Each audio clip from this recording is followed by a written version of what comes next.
ദൈവനാമത്തിന് മഹത്വം. ആരും സ്കിപ്പ് ചെയ്തു പോരുതേ. ഒരു പ്രധാനപ്പെട്ട കാര്യം പറയാനുണ്ട്. നമ്മുടെ നിസ്സി ഓൺലൈൻ ബൈബിൾ ക്വിസ് വളരെ അനുഗ്രഹമായി പോകുന്നു. ഒരു പ്രധാനപ്പെട്ട കാര്യം പറയാനുണ്ടെന്ന് പറഞ്ഞത്, നമ്മുടെ ഈ ബൈബിൾ ക്വിസ് അടുത്ത പ്രാവശ്യം മുതൽ നമ്മുടെ ഈ ചാനലിലായിരിക്കില്ല അപ്ലോഡ് ചെയ്യുന്നത്. നിസ്സി ഓൺലൈൻ ബൈബിൾ ക്വിസ് എന്ന് പറയുന്ന ഒരു യൂട്യൂബ് ചാനൽ നമുക്ക് മറ്റൊരു ചാനലുണ്ട്. ആ ചാനലിലായിരിക്കും അടുത്ത പ്രാവശ്യം മുതലുള്ള ചോദ്യങ്ങളുടെ വീഡിയോ അപ്ലോഡ് ചെയ്യുന്നത്. അതുകൊണ്ട് എല്ലാവരും ആ ചാനലൊന്ന് സബ്സ്ക്രൈബ് ചെയ്യണം. നമ്മുടെ പല പ്രിയപ്പെട്ടവരും സബ്സ്ക്രൈബ് ചെയ്തിട്ടുണ്ട്. ഇതുവരെയും സബ്സ്ക്രൈബ് ചെയ്യാത്ത പ്രിയപ്പെട്ടവർ, ഇതിൻ്റെ ഡിസ്ക്രിപ്ഷൻ ബോക്സിൽ ആ ചാനലിൽ ലിങ്ക് കൊടുത്തിട്ടുണ്ട്. നിങ്ങളെല്ലാവരും ദയവായിട്ട് ആ ചാനലൊന്ന് സബ്സ്ക്രൈബ് ചെയ്യുക. അടുത്ത പ്രാവശ്യം മുതലുള്ള ചോദ്യങ്ങൾ ഈ ചാനലിലായിരിക്കില്ല വരുന്നത്. വേഗത്തിൽ ഇന്നത്തെ ചോദ്യത്തിലേക്ക് പോകാം. ആദ്യത്തെ ചോദ്യം ഇതാണ്: നിലത്തിനും വളത്തിനും ഉപകാരമില്ലാത്തത് എന്താണ്? ഓപ്ഷൻ എ മണൽ, ഓപ്ഷൻ ബി ഉപ്പ്, ഓപ്ഷൻ സി വിത്ത്. ചോദ്യം ഒരിക്കൽ കൂടി പറയാം. നിലത്തിനും വളത്തിനും ഉപകാരമില്ലാത്തത് എന്താണ്? ഓപ്ഷൻ എ മണൽ, ഓപ്ഷൻ ബി ഉപ്പ്, ഓപ്ഷൻ സി വിത്ത്.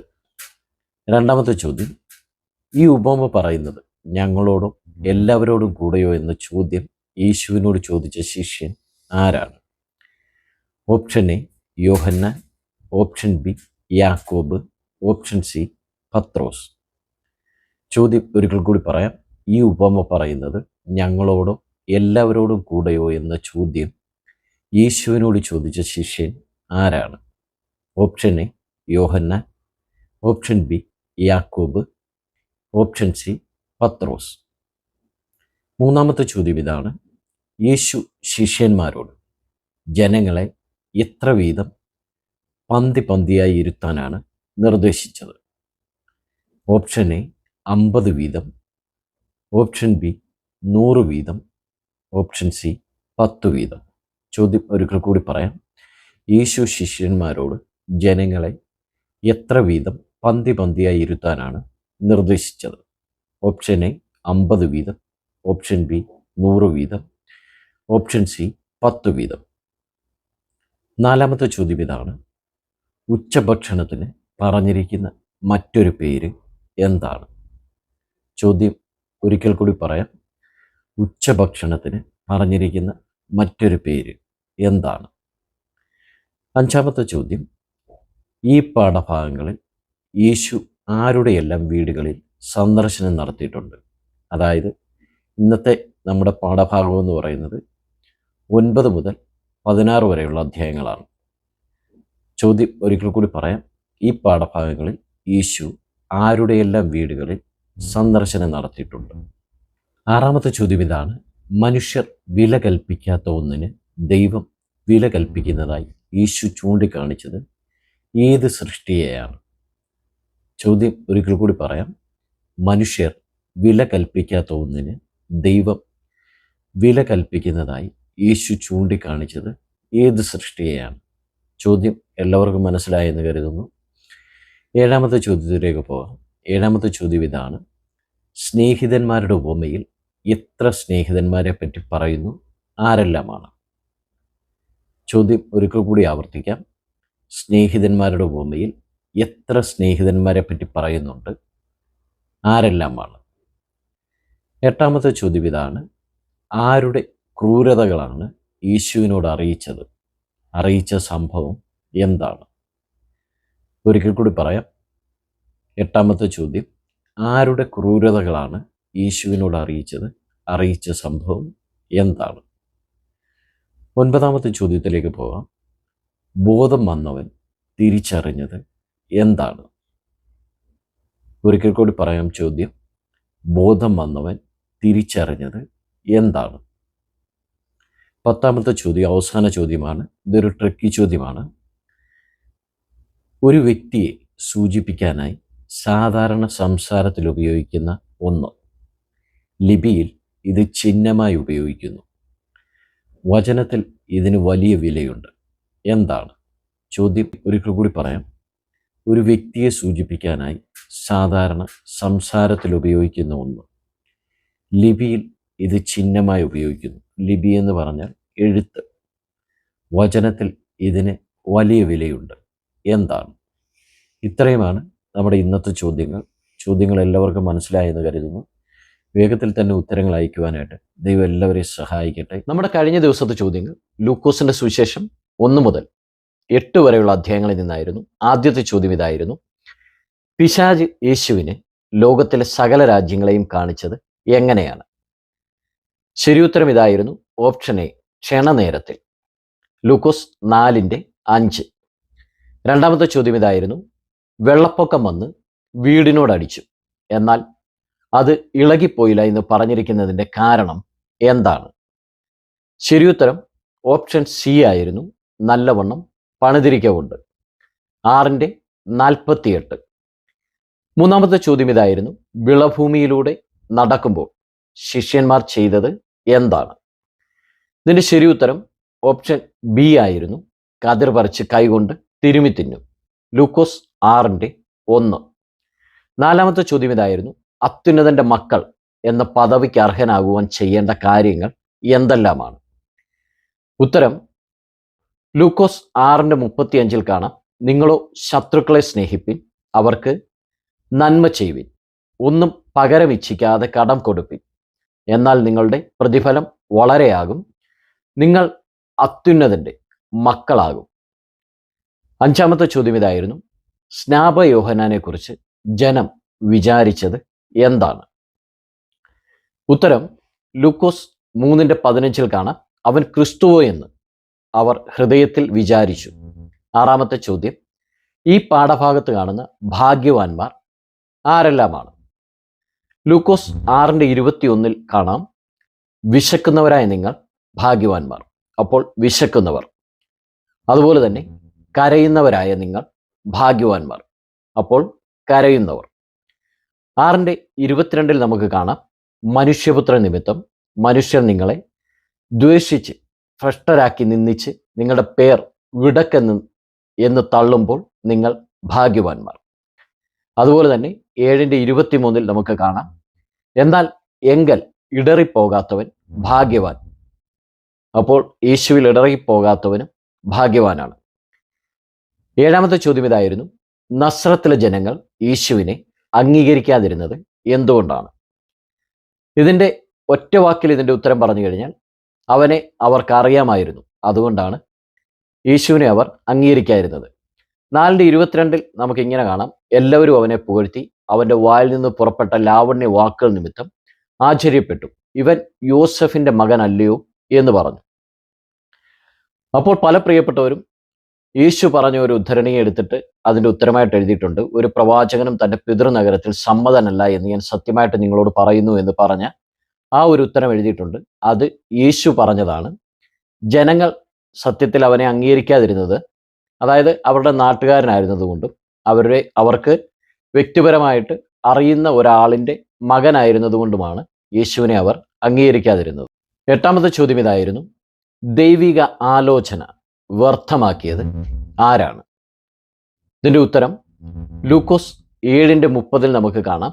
എങ്കിലും പരീശന്മാരും ന്യായശാസ്ത്രിമാരും അവനാൽ സ്നാനമേൽക്കാതെ ദൈവത്തിൻ്റെ ആലോചന തങ്ങൾക്ക് വ്യർത്ഥമാക്കി കളഞ്ഞു.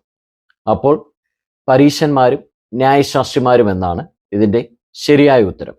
ഒൻപതാമത്തെ ചോദ്യം: ജനങ്ങൾ ഭയത്തോടെ പറഞ്ഞത് എന്താണ്? രണ്ടുത്തരം വരുന്നുണ്ട് ഇതിന്. ലൂക്കോസ് 7:16 കാണാം. എല്ലാവർക്കും ഭയം പിടിച്ചു, ഒരു വലിയ പ്രവാചകൻ നമ്മുടെ ഇടയിൽ എഴുന്നേറ്റിരിക്കുന്നു, ദൈവം തൻ്റെ ജനത്തെ സന്ദർശിച്ചിരിക്കുന്നു എന്ന് പറഞ്ഞ് ദൈവത്തെ മഹത്വീകരിച്ചു.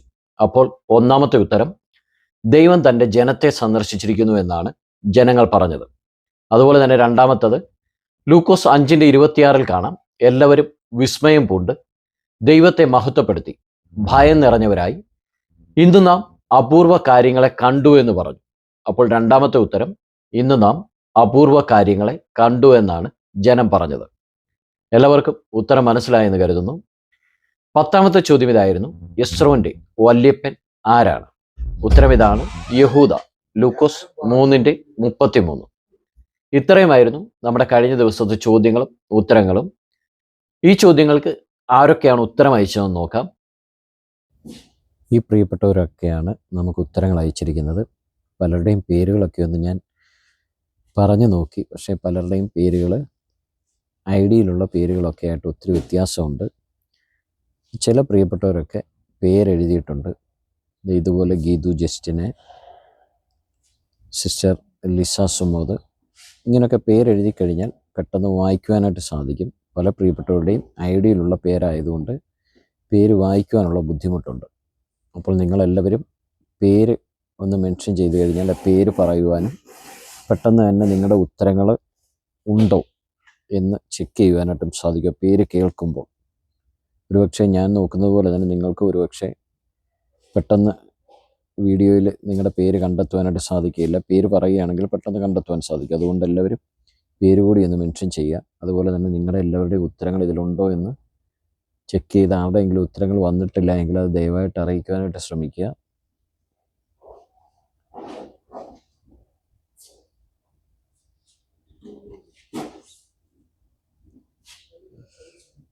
നിങ്ങൾക്ക് ഈ ബൈബിൾ ക്വിസ് എത്രത്തോളം പ്രയോജനകരമാകുന്നുവെന്ന് നിങ്ങളൊന്ന് കമൻറ്റ് ചെയ്താൽ നന്നായിരിക്കും. നിങ്ങൾക്ക് എന്തെങ്കിലും നമ്മുടെ ഈ ചോദ്യങ്ങളിൽ നിന്ന് പുതിയ ചോദ്യങ്ങളോ അല്ലെങ്കിൽ എന്തെങ്കിലും ഒരു പുതിയ അറിവോ അങ്ങനെ എന്തെങ്കിലും നിങ്ങൾക്ക് ലഭിക്കുന്നുണ്ടെങ്കിൽ നിങ്ങളൊന്ന് കമൻറ്റ് ചെയ്താൽ അത് നന്നായിരിക്കും.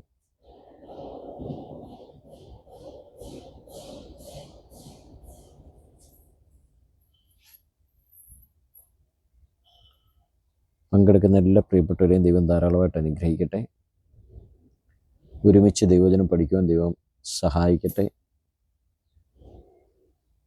അതുപോലെ തന്നെ എന്തെങ്കിലും തെറ്റോ കുറ്റങ്ങളോ വന്നിട്ടുണ്ടെങ്കിൽ നിങ്ങൾക്ക് ദയവായിട്ട് തീർച്ചയായിട്ടും നിങ്ങൾക്ക് വന്ന് അറിയിക്കാവുന്നതാണ്.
അതുപോലെ തന്നെ പല പ്രിയപ്പെട്ടവരും റെഫറൻസ് എഴുതാതെ ഉത്തരം മാത്രം എഴുതുന്നുണ്ട്.